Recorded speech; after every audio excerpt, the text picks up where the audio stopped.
Hello everybody and welcome back to Stellaris, where this construction ship concerns me.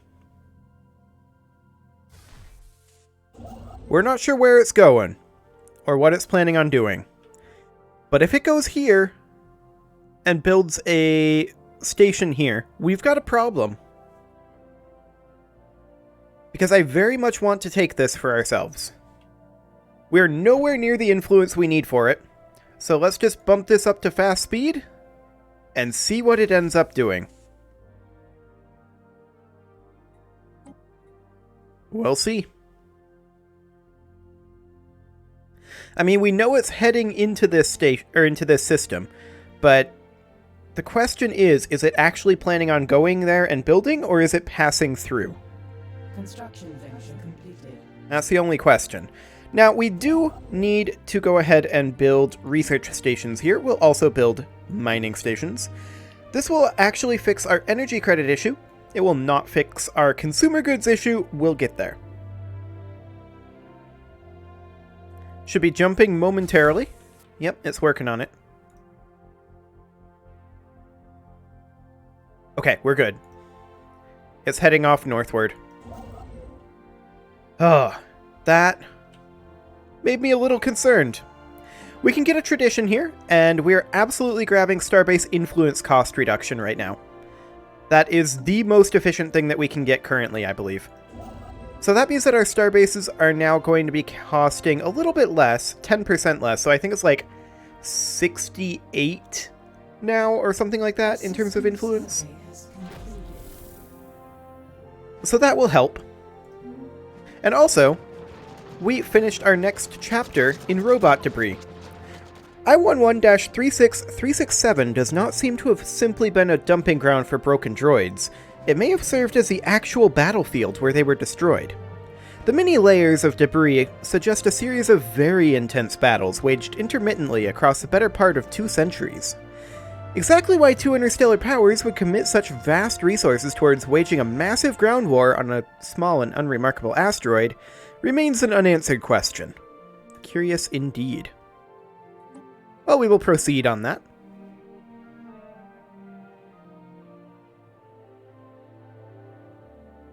And with this means that we are able to cut these guys off. So that is fantastic. The Tree of Life Tranquility is not going to be very much of a threat, and we should be able to bring them into the fold relatively easily. In theory. Now we have a science ship exploring down this way. This constellation is vaguely interesting defensively. We don't know what it's going to end up looking like quite yet. There are these 2 points here. I think they lead into a different one. Oh, that's an archaeological site there, in addition to that arid world. Okay. But as soon as we're done here, let's see, mining stations, yeah, as soon as we're done there, we're going to want to move over to here because I want to settle this tropical world ASAP.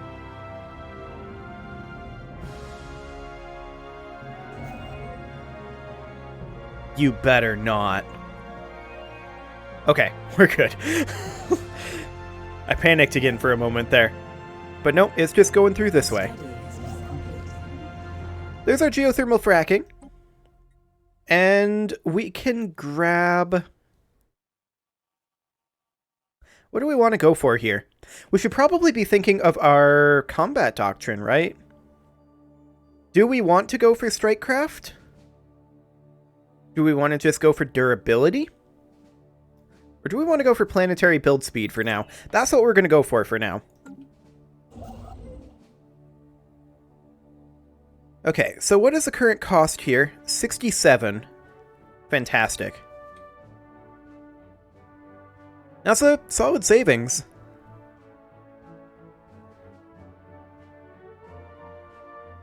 So we're just waiting on that influence right now to grab Parima.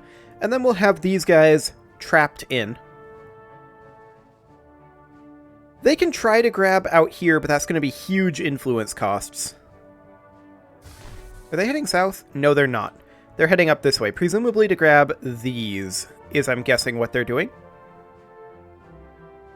Yeah, that arid world is not very good for us. However, we can get this starbase, and so we shall. Yeah, that's right. Get out of here. We beat you. We're already 20% done. You're not getting this system. We just barely beat them, though. Yep, they're building their own starbase here. But we're gonna win. That was really close. Automatic exploration? Yes, please. And we're still working over here. We're creating this mining station. That'll get us positive in the energy credits. Fantastic. This science ship isn't doing anything right now. We'll have it survey out this direction for now. Excellent. Construction venture completed. Yeah, that's right. Get out of here. That's what I thought. Excellent. So in order to defend against these guys, we will have to hold these 3 locations, which is awkward, or we could just hold here. That would work. Ooh, a full excavation on robot debris. Our archaeologists have learned that after a long and bitter war, the 2 empires inhabiting this corner of the galaxy some 200,000 years ago signed a treaty compelling them to settle all future disputes with arranged and highly regulated combat engagements between robotic armies. I-11-36367 was chosen as the site of these battles. The treaty appears to have been upheld for nearly 2 centuries, preventing the outbreak of armed hostilities on numerous occasions, until one of the empires was caught cheating. Curious indeed. That is 1,000 engineering research. Very nice. Okay, so we now need to get this science ship doing something. This guy is level 4 in terms of his skill. We could potentially come out here and research this. 150 days? Do it. And we'll just prioritize these based on skill level like that. We'll see if this guy gets leveled up from this. I don't think he will, though. We are slow learners, after all.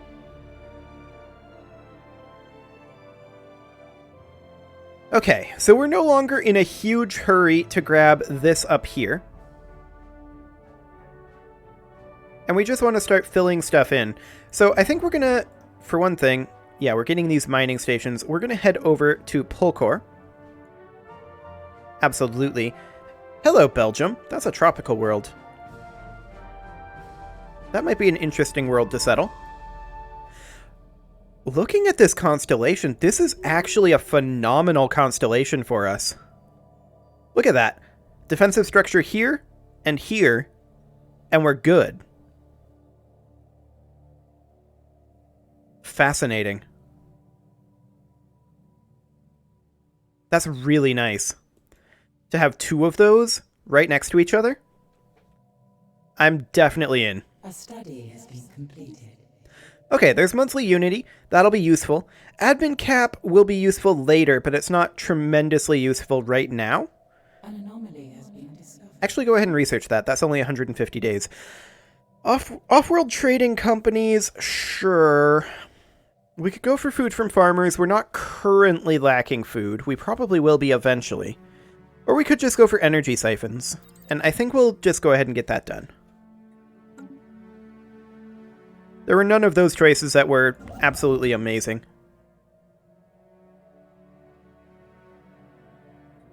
So we are currently lacking a few resources, or influence specifically, for this base over here. We're gaining 4.03 now, so that's gone up. I'm assuming, yeah, the Xeno Liberty Organization supports us a little bit more because we outlawed purging. Wonderful. Construction venture completed. And we've completed our construction here. Are you going to Pulkor? No, you are not. Okay. Should we close borders with these guys?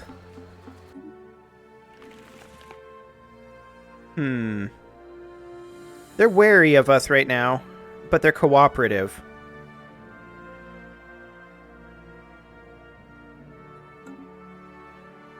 Indeed. Now, if we were to declare a rivalry, requires different relations than what we have, but that usually is able to be used to generate influence. I'm not sure if it still works that way. I haven't played this game for a while. And things, particularly in the diplomacy, have changed, so... There's clear evidence that a massive space battle took place in close orbit of Belgium 2 at some point in the past 5,000 years. The surface on one side of the planet is pockmarked with craters from stray weapons blasts, and scans from the GCS Endless Thorns have picked up several hulks on the ground. Though these wrecked ships are all in very poor condition, the fact that anything remains at all after the damage they must have sustained is a testament to their advanced design. Science Officer Hoenn is preparing an expedition to sift through these derelict hulls for any valuable technologies. Do it. I want to mount this graveyard expedition and Control-Shift to append it to the beginning of the list. Wonderful. Okay, we have enough to claim this system, and so we shall. I also want to begin constructing our first colony ship. Do we want to colonize with the Raxor or the Grim ones? Honestly, I think we want to colonize with the Raxar. Because of the way that the conversion works. It's my theory, anyway. If I'm wrong, we can just pay to move some pops over there. It's not a huge deal.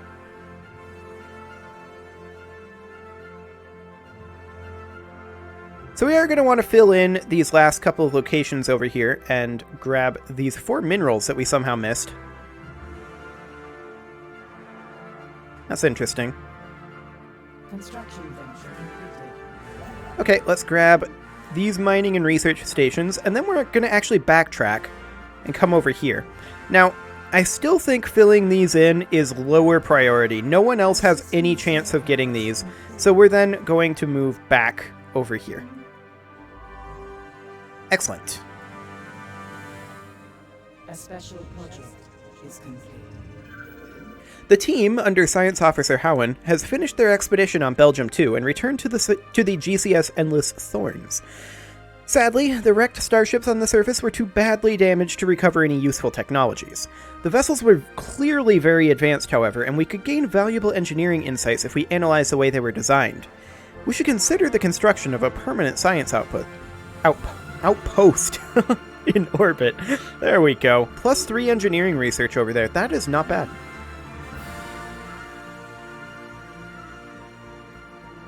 Hello? That's a nice looking system there. Very nice.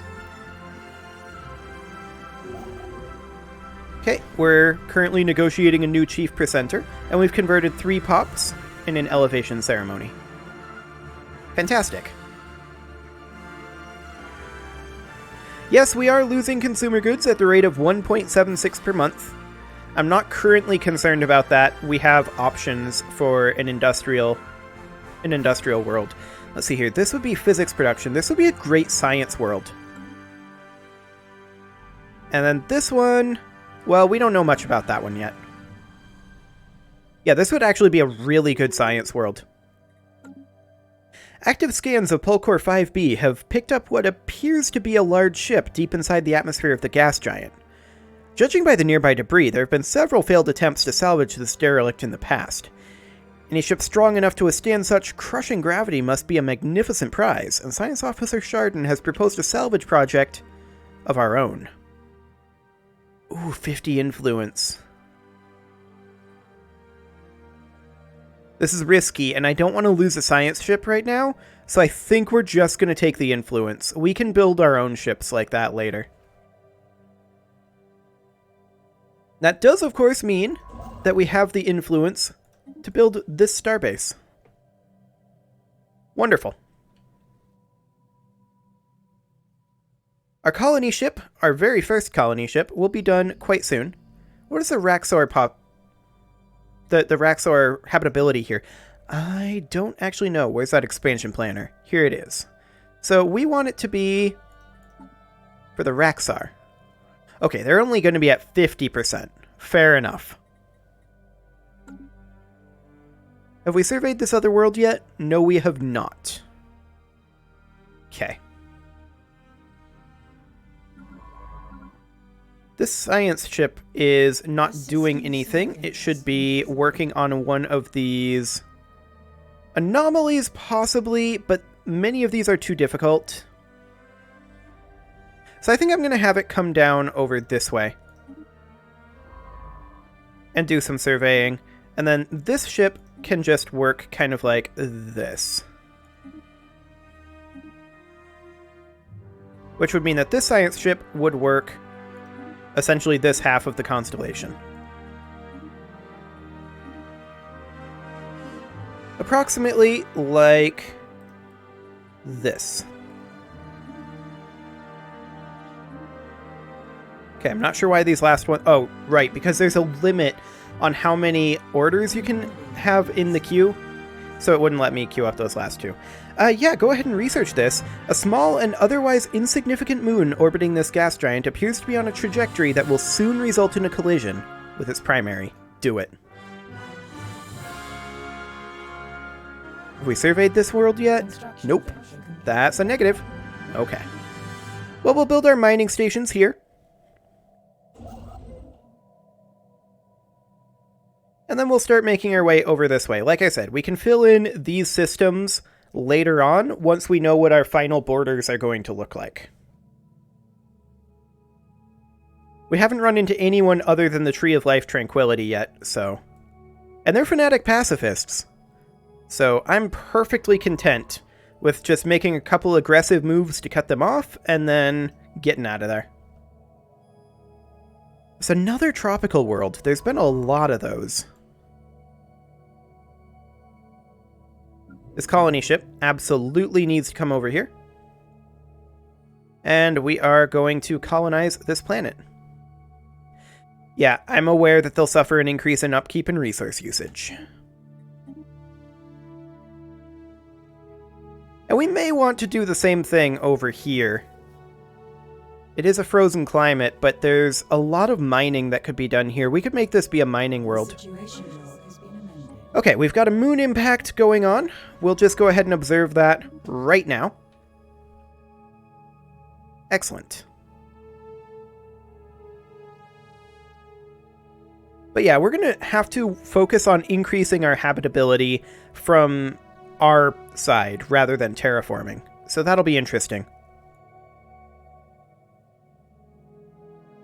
I believe there are some early options that we could take for that in expansion, perhaps, or prosperity.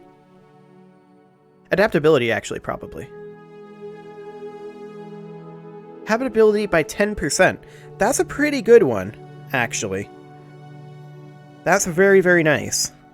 Okay. We're probably going to want that, but that is 2 perks away, and we could go with new colonies starting with an additional pop instead. And I think we're going to do that for now. We're going to finish off the expansion tree and then go into adaptability. Excellent.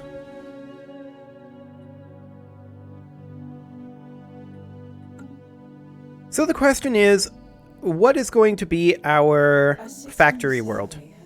Well, we don't know just yet. We do know that we're going to have quite a few colonies up this way. And we're probably going to colonize this world. It'll be almost certainly a mining world. Okay. We were successful in our attempt to record the collision between Canopus 1 and its moon.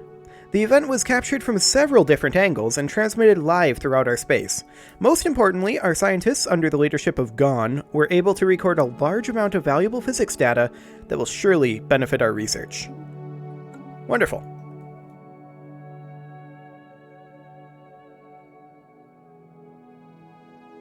So yeah, these survey speed and automatic exploration. Perfect. I want research station output next. That's kind of a top priority.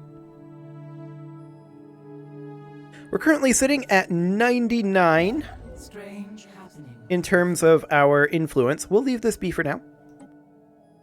We're going to go ahead and queue up the Starbase over here as soon as it gets there. And then this one is still working on the mining stations over here, and then we'll make its way back up to Uzun. A study has been completed. Okay. Planetary build speed. Yeah, that's fine. Mining station output, or mining subsidies and mineral purification plants. We're definitely going for that, because we are going to have a mining world. Guaranteed. First thought to be asteroids, a halo of motionless drop pods surrounds Canopus 6. Is that? No, that's 5. Okay. So this tropical world, this is Canopus 4. Canopus 5 also would be a decent science world. So we're going to need other worlds to support those science worlds. Noted. Pop growth speed? Honestly, we're already at a decent pop growth speed, because our pop growth is already faster than we can convert them into ones. So I kind of feel like hydroponics farms instead.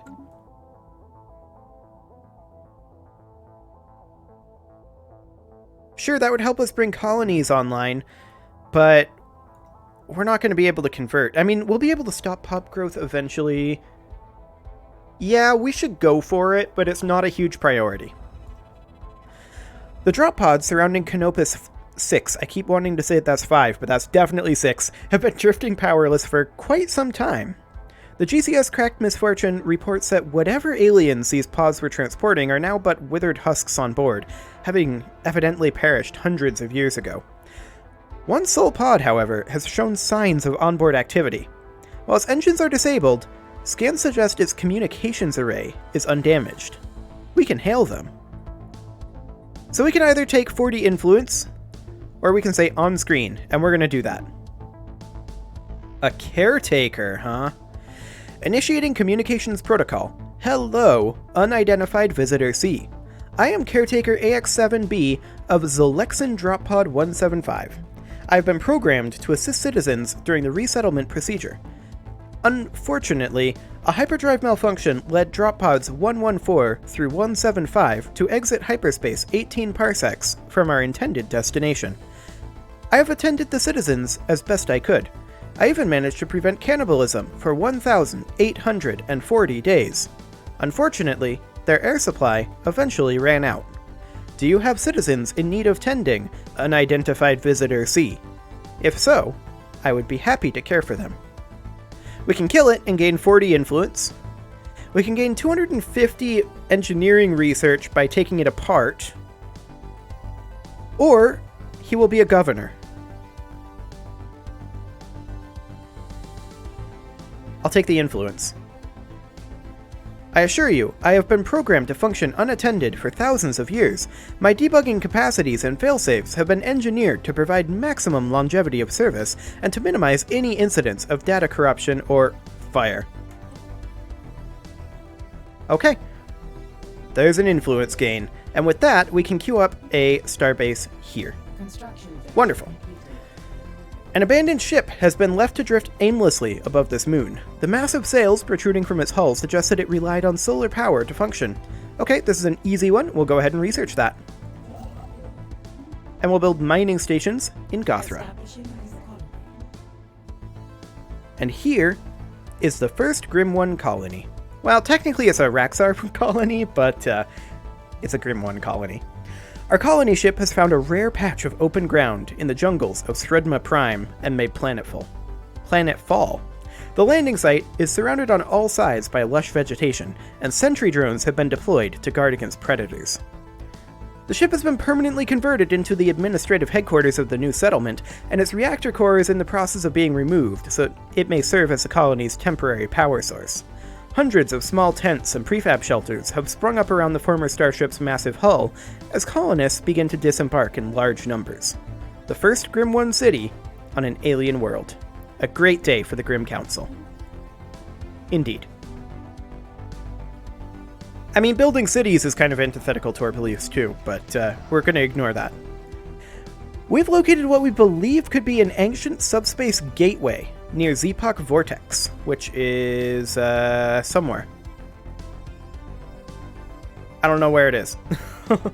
It appears to have been part of a galaxy-wide network of similar stations, which, when operational, allowed for near-instantaneous travel from one part of the galaxy to another. At some point after its initial construction, its connection to the rest of the network was severed. It now only offers one valid destination, an uncharted group of stars just beyond our galaxy that our astronomers have designated the L Cluster.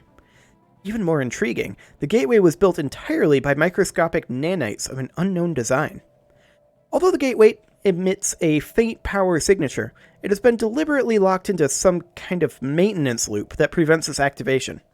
Until we find some way of aborting this process, the L Cluster will remain beyond our reach.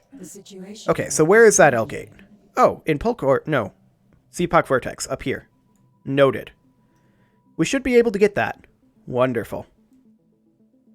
And with that, it is time to put a cut in here, so I'm going to go ahead and do that. And next episode, we are going to continue our inexorable expansion.